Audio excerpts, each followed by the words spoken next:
Sorry, we are running late. Lunch will be served after. Parvez Imroz. Their tradition always. And thanking the APL for inviting me here. So the topic which has been given to me is about the situation of lawyers in Jammu and Kashmir.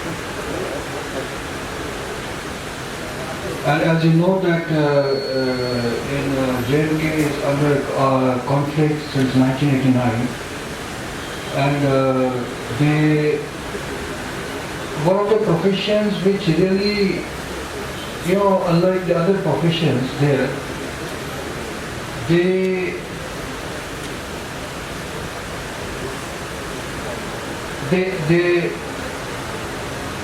become very active on the legal profession, lawyers there. And when all the institutions in the state have almost fallen there, only the judiciary was one institution, only the people have reposed the faith. When early 89 to 1990, that thousands and hundreds of the habeas corpus petitions are filed before the Jammu and Kashmir High Court. And the lawyers were agitating, they were holding protest processions, particularly the High Court Bar Association in Kashmir, which is really very productive and doing a commendable job in Kashmir for the protection of the human rights and also for the non-violent conflict resolution of the Kashmir issue. So we have nearly 6 lawyers got killed. As I understand here in other parts of the conflict areas in India, because India is not shining India as they are selling it to international community, like Bastar and other areas. But one thing is very different, that what I noticed that in other conflict areas in India, whether they are Maoist incidences there, or there are different sides of the nationalist movement going on, like Northeast or even 22 districts in India, which we as a Kashmiri don't know. I was really amazed yesterday when some lawyers that were doing very commendable job in Bastar. And we can really understand how difficult it is to confront state, that too in a conflict area. But what is one difference between the other conflict areas and Kashmir?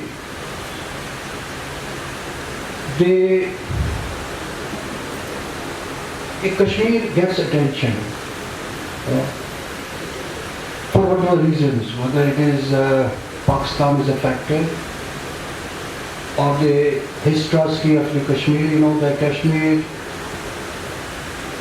is a dispute between India and Pakistan, and it was Indian government which has taken the matter to the United Nations, and while the Indian government, they promised to the international community that the plebiscite will be conducted in Kashmir and right of self-determination will be honored, which later on India backed up. So in Kashmir, I'm slightly coming to judiciary and the legal professions there first. The lawyers community were very productive there. And as I said, the judiciary was the only institution on which the people have reposed faith. Because the judiciary was almost, when other institutions of state are completely, become dysfunctional, though at that time, I'm talking the early 90s, when it was really, the militancy was at the peak, then the judiciary was completely, the orders I mentioned in the article here. I think I will repeat it. That is one of the judges, that how he has gone on record on saying, it was in High Court where as Justice S.M. Razvi, the lawyer that who was later on killed, was jailed in Ravi's petition. He had observed at the court here, all sort of illegalities are being committed. The High Court is replete with such complaints, and many of which stand substantiated. Hundreds of cases have been brought to my notice while the detainees are in illegal detention. Despite the strong directions of this court, they are not being released. Hundreds of cases are pending in which the whereabouts of detainees are not known. Scores of cases are pending wherein the detainees have been illegally done away with after arrest. In short, there is total breakdown of law and order. Naturally, I should not feel shy to say that even this court has been made helpless by the so-called law enforcement agency. Nobody bothers to obey the orders of the court. Thousands of directions have been given to the top administration and LEA, the law enforcement agency, which have not been responded. I mean, he was one of the lawyers that who really showed grace in turmoil, because today is the emergency day, 25th, 1975, and we know the emergency that how the Indian judiciary completely capitulated, except the Justice Krishna Iyer. All the other judges, like even Bhagwati, who recently expired, Justice Chandrachud, Justice Ray, and Justice Bay, all this completely capitulation up there. And then, but even in Kashmir, that we have this judge, one of the justices, who speak the truth. He's no more, he's dead. So the judiciary was also, because once you are talking the role of the lawyers, you can't do it in isolation. You have to talk about the judiciary, and once you are talking about the judiciary, you are talking about the other institutions of the state, and you are also talking about, you have to talk about the political situation here, right? And it was a time when I remember that one jurist, Dr. Singhi, he was the High Commissioner in Britain at that time, Indian High Commissioner. And when there was huge international outcry in the early 90s about the day-to-day massacres and the human rights violations being committed in Kashmir, and he was at that time saying that no, we have the functioning judiciary in Kashmir, and we have also the rule of law, there's a democracy. Because democracy is one of the world which India is really, as far as Kashmir is concerned, I'm just mostly mentioning about Kashmir, right? The truth here is that the judiciary as an institution there has limitations. As was discussed, that how the structure and procedural independence of judiciary, how there is a judges, appointment of judges. But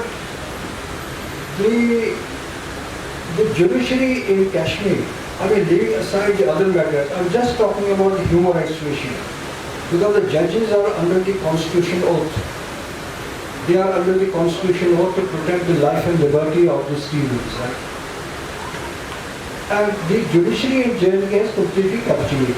They have been picked up, the judges, who are convenient, who are, two judges were transferred.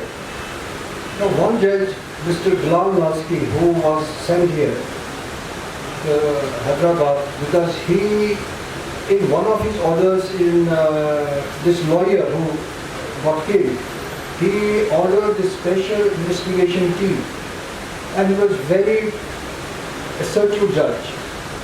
So then, because the state, the intelligence, the MI were not happy with him, because the lawyers, once Ravi was killed, and his dead body was fished out from the river, because it became a big, huge issue in the United Nations High Commissioner issue, Commissioner's office. So then this judge was transferred from Kashmir to Hyderabad.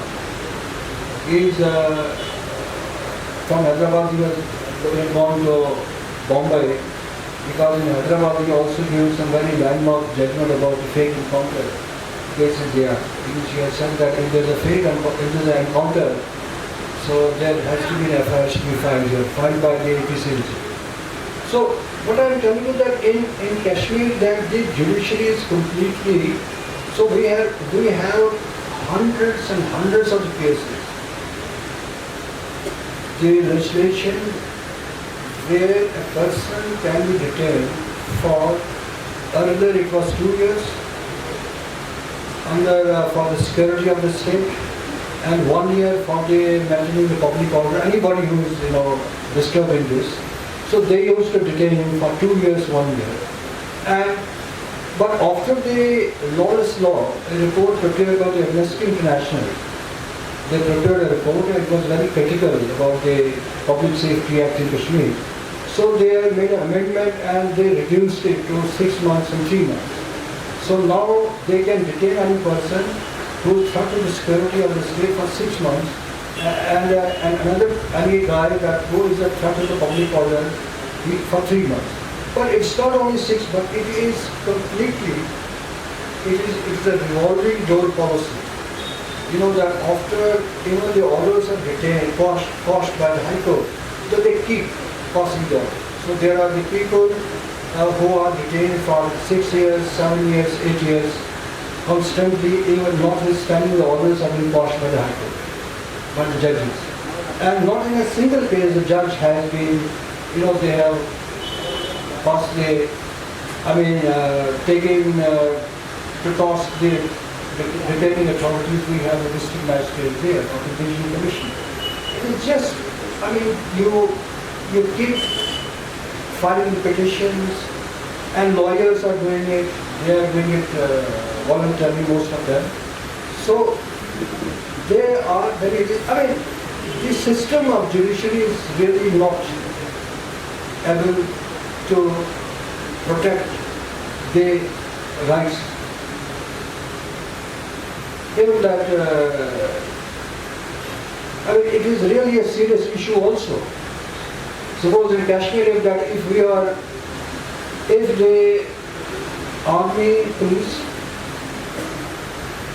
and the executive, the detaining authorities like district magistrates are being called as perpetrators, they are killing, arresting people. So there is also a debate under what about the judges? Some incentives like. And even the judges find the affidavit that we are fighting terrorism. And then the other thing is that, so there is also the debate there, because we, the civil society also, we think that it's not only the army. If the authority had the powers, the point is if the authority has the powers to prevent or to minimize the human rights violations, and the authority choose not to do it. Not that he had a threat to his life, because none of the judges have been killed there, right? Or none of the judges have been, there was threat to his life. No one has got killed. I'm not complaining judges, why didn't judges got killed? I'm not saying that. I said the judges who had the authority here, who had the power to minimize, if not stop it. I'm not saying that under the Armed Forces Special Powers Act that is different, right? But they choose. So omissions on their part. If there's a commission of the army and police, but their omissions on the part can equally hold them culpable for the crimes being continued there, human rights violations continued there. So we are also, focusing on the role of the judges there. What has been the role of judges there since 1989? We have a lot of judges there who, corruption is everywhere.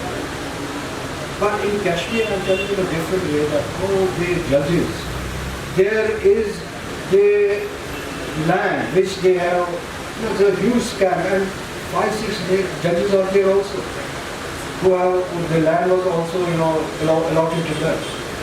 So what I am telling you that in Kashmir, the judiciary is completely, it's a facade. And it's also a joke to some extent. The judge is taking so much of cognizance for tragic things, for slight, pollution matters, which are equally important, but they are not. They are not taking the, they are not proactive in some human rights issues because they know. I just know one instance with judiciary.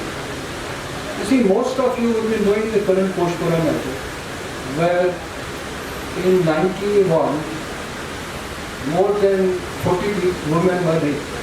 It became a big international issue. And it was the NGOs came, a lot, people were reporting it. It caused huge embarrassment to the Indian army. Then we got the case reopened. And after the case was, it was a petition was filed by 50 women there. After we got very much influenced by Nirbhaya thing in Delhi. Nirbhaya rape case. So Kashmir movement also, they filed a petition, PIL, that what happened to the Kunal Pushpara rape case. There has been, why if in Delhi that there has been such a huge outcry about one rape in Delhi. So what about that woman? So there were 50 women filed a petition in the High Court. And the High Court ordered, because they had not filed, the investigation was not completed under the 173. Their investigation, they have said that the case is untraced, as they normally do. But the judicial magistrate, they ordered for further investigation. And after the further investigation, case was reopened. And then, after the case was reopened, the police didn't do the investigation, but they keep filing the appeals. So right now we have 4 petitions. 2 are in Supreme Court, 2 are in High Court, filed by the army and state. And what is very interesting to tell you that one of the petitioning which was filed, which was subjudice for the DP there, DP was seized on the matter of the case. And one judge was brought from Jammu, and he called the vacation. We have the vacation there on the month of January. As a vacation judge, he called that order, called that file, which has filed by the army. They want to get the stay of the investigation, because army even wants there should be no investigation. Prosecution is second step, because of prosecution then we have to go for the sanction. So then the registrar told this honorable judge, how can we can hear it? It normally has to go as an identical matter. He reinstated. So there is no investigation going on that. So the judiciary there is really in such a way that they are also accomplices to the crimes being committed there. And in a way that the lawyers or community as a whole, when the conflict started, there was, because of the conflict, that a large section of the lawyers from the rural areas, because we have 10 districts there, there was an internal migration of the lawyers also. Lawyers, mostly the activist lawyers, and also the lawyers belonging to the Jamaat Islamiyah group, because the Jamaat Islamiyah was targeted especially. So there was also a large scale of migration from the lawyers from different districts to High Court. And now High Court, while normally the number was 200, now there is 1,000, which is doing good work. So the lawyer community did really wonderful job there, and they still are doing it. They are taking up the cases there, though they are going for strikes, which yesterday a friend was saying that strikes because But strikes are, for 5 months, 6 months, the strikes are continuing there, right? I mean, the lawyers are really braving that like other people do. Second, I would like to see, since I had an opportunity to come here, I would like to apprise you about some facts about Kashmir. You know, something about the conflict, very briefly. Conflict in Kashmir is intensifying, and it will intensify, whether we like it or not. Earlier it was a militancy in 1990s, which was supported also by the Pakistan. Pakistan was arming them, training them, and there was a motivation also. So Pakistan was saying we are only providing the moral, diplomatic support. And Indian state having huge experience to deal with the counter to insurgency, because India is the only state having the experience after Israel, whether in Northeast, Mizoram and other areas, and also 223 districts or whatever the districts number are in 5-6 metro areas. So India was confident that they can contain it and they can neutralize it. To some extent they did it also. Before 2008, India was very confident that, because they also internationally they put Pakistan diplomatically and morally very defensive. And also the support, international support on Kashmir to Pakistan was receding. Particularly after 2008 Bombay bomb blast, which depicted that the Kashmir, which related the Kashmir insurgency or Kashmiri freedom struggle with the terrorism. And then you have 9/11 and other things, there were different factors, Islamophobia and all the rest. So India was very confident. Even there was not disappointment also within the resistance quarter there, that things are now, there is no status quo coming back to 1989. But after the 2008, the Amarnath land law, it changed. I mean, there are the parallel processes. Number one. Number second, also the Indian states, the army, which is the highest number of army, highest, Kashmir is the highest militarized zone in peace times there. Whatever the number, 6 lakhs or 7 lakhs, then because there's a huge militarization. So they also were in suppressing and controlling. So the controlling mechanism was continuing here. Because Indian states believe that as long as they are able to control people suffering and miserable, it is peaceful, it's not state of war. So controlling mechanism was there. In the meanwhile, the third generation also came, a conflict, 1990. I mean, the children who were born after 1990, they are now on track. So, it's natural law. If you are going to control, what's called Draconian reaction, if you say so. If you are going to control people, controlling their lives. I mean, if Usha was very concerned about that, the identity card here, which is very genuine, very legitimate, concern for every respectful Indian. I mean, how our lives are being there. So then there was a reaction. It was accumulating. India was only bombed up, India was only focusing on militancy, which they almost neutralized. There was some vestige there. And also Pakistan was internationally pressurized to, should have stopped it because of international pressure, and they were almost rolling back the militancy, what was also in Punjab. But the way so then this new generation there, who were more cautious, more educated, they, through their own suffering, the humiliation they are getting, the treatment they are getting, or what they have seen that the people got killed there. So they become very active. Then there was slogan Go India Go 2008 and 2010. Also the army's atrocities. 2010 3 people got killed. Right? They were taken in a muscle encounter, fake encounter.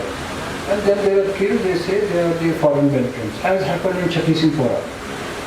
In Chhattisgarh, in 2000, when they butchered that 36-6, and later on when they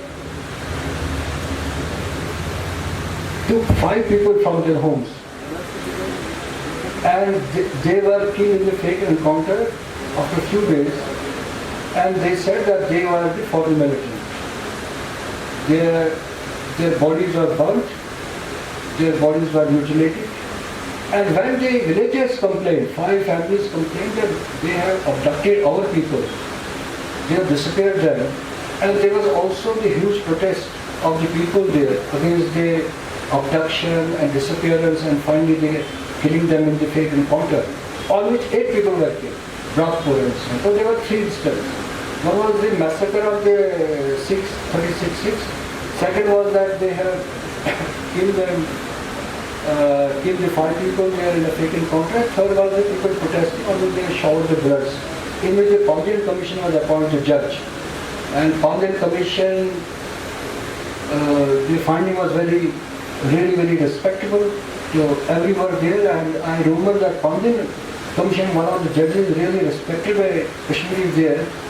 On the last day, it is the lawyer who is telling me that from Antnal, that on the last day when Parvez Commission was, first he was complaining that why didn't they include the term of reference was not about the Chhattisgarh, or why there was no reference about the disappearance, because they excluded that. They only restricted only the firing of Brakpara by civilians protesting against the disappearance of killed. Then Justice Parvez, he indicted, he identified the perpetrators, and then on the last day when he came, he requested this lawyer, Ganai, to call the victims of that family. And the family, when the family victims came, and then he had put some, the papers in which he has given that all the salary he has got for these 3-4 months, he gave it in a small papers, and he gave it to the victims. This is also what people know there. So, what I was saying about it in 2010, when you go on this suppressing and controlling using the brute force, then 2010 happened the muscle encounter, and then there was a Delhi killing. Then after one killing, it continued, and 100, nearly more than 125 people got killed in 2010. So then the worst fears of India came again too in 2016 last year. It was not Burhan Wani. If Burhan Wani would have not got killed, though he has become a post-term militant boy, he had become a motivator for the militancy there. But the other factors, the other repressive, we have 8,000 disappeared there. You can imagine. Disappearances are also in other countries. Disappearance was in Chile also. It is in Asian countries also. It is in Philippines, it is Sri Lanka, it is in Thailand. It is, but the number is 8,000 is big. Then in Punjab there is a disappearance. Maybe Rajendra will say more about that. So what I am telling you that they are convinced that they can do anything and get away with it. Because Indian Army, Indian state has been getting away with other areas also. In Northeast, then lately in Punjab, 84 to 95. So after that, the repression level which is there, So it finally has to take a shape. So then 2016, even if Burhan Wani would have not got killed, so some spark, it was bound to happen. Even so, worst fears of India government, came. So they really don't know what to do. The state is very comfortable with militancy, but they are not comfortable, but they are really defensive where you have hundreds and thousands and millions of Kashmiri coming in the streets asking Azadi and asking who India is that. And now defying, because the fear which has been used very successfully happened by the Indian army. And now the army leadership is now very worried. They say, no, people are not fearful. I mean, they are coming whenever we go for action there to encounter site. I mean, to neutralize the militants. People are coming outside. Young people are coming outside. Then they are using pellet guns.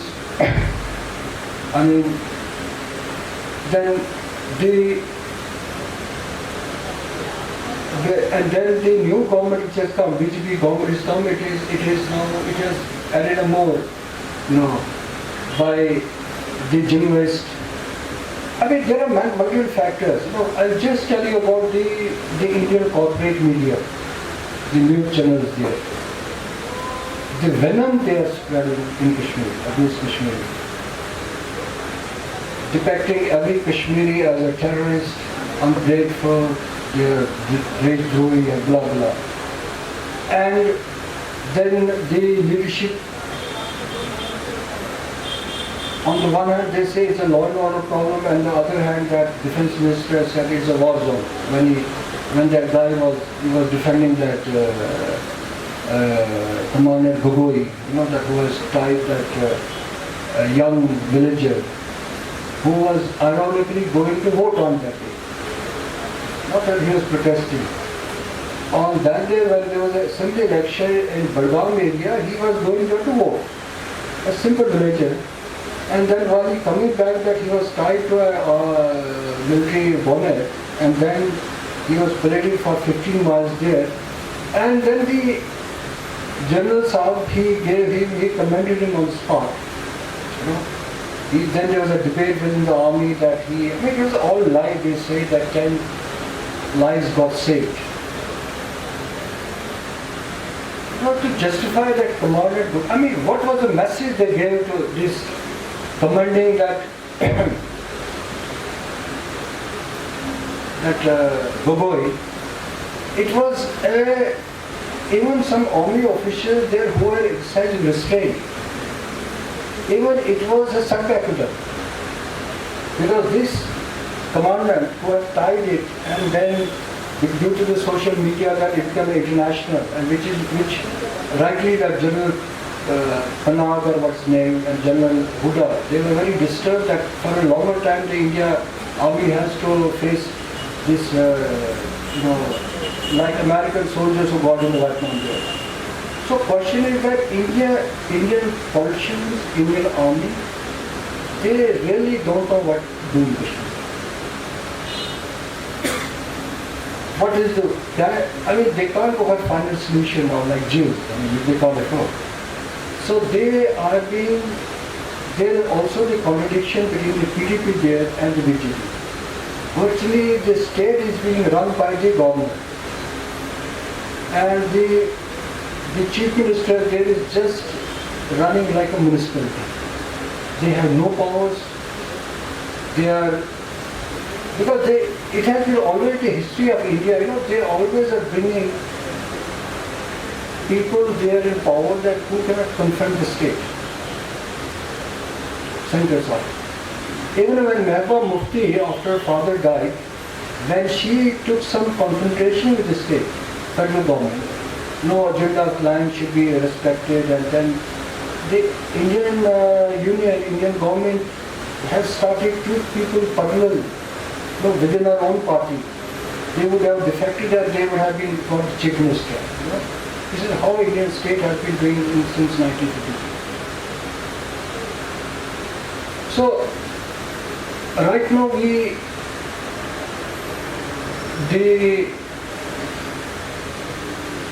there's a mass participation of the people, especially young people there. And also the statements from the Indian politicians or Indian leadership that 1 or 2 years before that there will be, which raised that there will be a demographic change in Kashmir. The army sanas, will be rehabilitating the army there, and then Pandit colonies will be established there. So there is a lot of, so right now the Kashmiris are more. But what is one positive thing which I personally believe is that the early 90s, the right-wing politicians have really taken the whole space there. If you see Mr. Gilani and they are from Jamaat Islami or the Jamaat right-wing political parties were there, they had even not even contained the space of the JKLF, which is considered to be a nationalist party there, which is for the not objective, because the truth of the matter is that in Kashmir, there has been opinion polls, by the Indian and Pakistani newspapers time to time, they say majority of the Kashmiri want independence, 87%. So the constituency in Kashmir of the non-right wing, but I'm telling you the liberal, even the girls there, young people there, that is increasing. Earlier they were not very much active because for the reasons because they were not subscribing to right wing, or they were thinking that it has been hijacked by the right wing politicians there, because they were supposed. So now there's a huge constituency going, and the constituency of the young generation, girls, so that is increasing there, right? And that is one of the very positive things. And the other thing is that what shape it is going to take in future, because still we have the perpetrators are, there's legal impunity, there can't be, laws are there. There are different laws which people, like enemy agents ordinance is there, UAPL is there, even they express legislation that why you cannot go to travel to your own areas without the permission. It's called Egress and Ingress, Movement Act. So, what I personally believe that in Kashmir, that the situation is not beyond the control of the Indian state. And the elections result, while there was less than 7% participation, which caused the huge, otherwise India was always telling international community that there's a democracy and 67%, 50%, 40% people have been participating there. So it was a big setback. And it's not going back, I think it is increasing. And as far as the militancy is concerned, militancy is not that. It has become a fashion, for some young people there to join the militancy. But it is not. People understand that the people's agitation without militants being militant, of course they are using pistols and they are receiving the excessive and disproportionate force from by the Indian troops there, using the pellet guns and other things. And I remember that recently that the High Court Bar Association filed a petition. They had filed a petition in the High Court there, saying challenging the pellet guns there, and the High Court dismissed it because High Court said no, Central is appointing a committee. Then they went to Supreme Court, SLP, and one of the Supreme Court judges told the High Court Bar Association that, you can imagine that Supreme Court Bar Association had directed in the Manipur case not to use excessive force. But here they told the Bar Association that we can stop it only first you give an undertaking that there will be no stone pelting. This is the Supreme Court telling the High Court Bar Association that otherwise, meaning that otherwise it will continue. They didn't know if the case is coming there. So I am just saying that it's not, if you see the Supreme Court of India, it's not only the politicians which is wrong. we have two respected judges here retired. We do respect to them. Since 1947, Kashmir had a Article 370 giving special status to the Kashmiri. Only the exception was made to the three subjects: foreign affairs, communication and defense. And later on that the presidential orders after 1950, then the presidential orders passed one after another, which were totally illegal, which has eroded the Article 370, like undermined it. When they were challenged before the Supreme Court of India, there are a lot of cases. There's Mukul Dammu's case, there's Sampat Prakash case, a lot of cases that when they were challenged before the Supreme Court became more exacting than the executive. Supreme Court not only upheld that, so the autonomy, special status given to Kashmir in 1970, I mean there's a question whether to see historians whether, if I personally believe that, I'm of the view that if the autonomy of Kashmir given to it in 1970 would have retained, which now is a debate, now we should restore it, we should again come to back. I think if it would have not been eroded, if it would have not been undermined, I think maybe the situation would have been different. But the way Supreme Court, I've just given an example of the Supreme Court. Why, for example, the Maqbul Afzal Guru's case. We have the collective conscience there. Then we have one Maqbul Bhatt.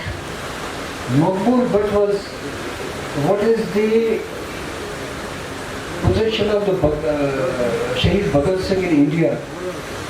Maqbul Bhatt is being revered in Kashmir, who was the pioneer of the, in Kashmiri freedom struggle, what they call.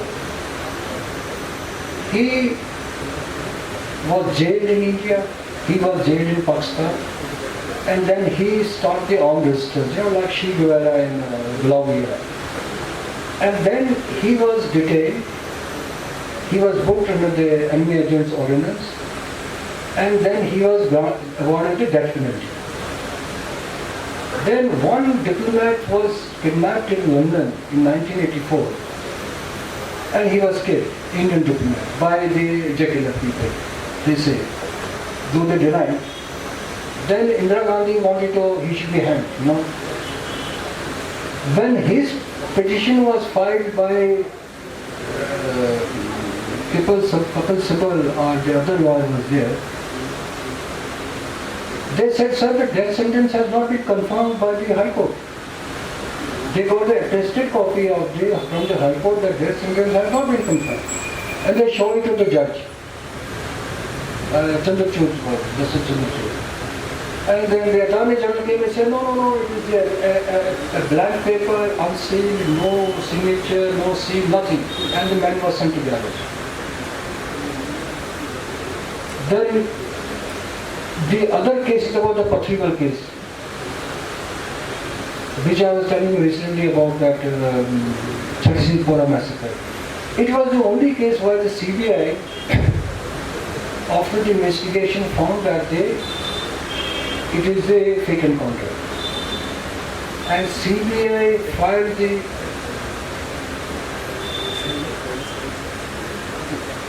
CBI filed the charge sheet there. The matter went to Supreme Court, and Supreme Court said, okay, that we will order the court to hold the court martial. And there was option was given whether they will go for a court martial or they will be tried and so forth. Then they didn't hold the court martial. They only hold that summary of evidence, and the summary of evidence they acquitted them. This is the situation. So, in short, I will say one thing because I'm told the time is short. So, I'm telling you that right now they like APCLC, which is not only committed to their professional activity but also to the struggles, to the rights of the people. Because once we are talking about the right of the people, it is also the legitimate rights, internationally recognized right. The rights about the political and social rights. So in that case that Obviously, the APL is doing a very commendable job, what I have been observing here. But we as a Kashmiri also want, that's why I'm here, that to engage with the Indian civil society groups, because for us, the government and people are different. So India has a very powerful civil society. So we want that the truth about Kashmir should also be highlighted by the APCLC, and because it is an injustice anywhere, it's not a justice everywhere. So in that regard, we want that the APCLC, while taking up the other issues, should also take note of what is happening in Kashmir on the name of Indian people.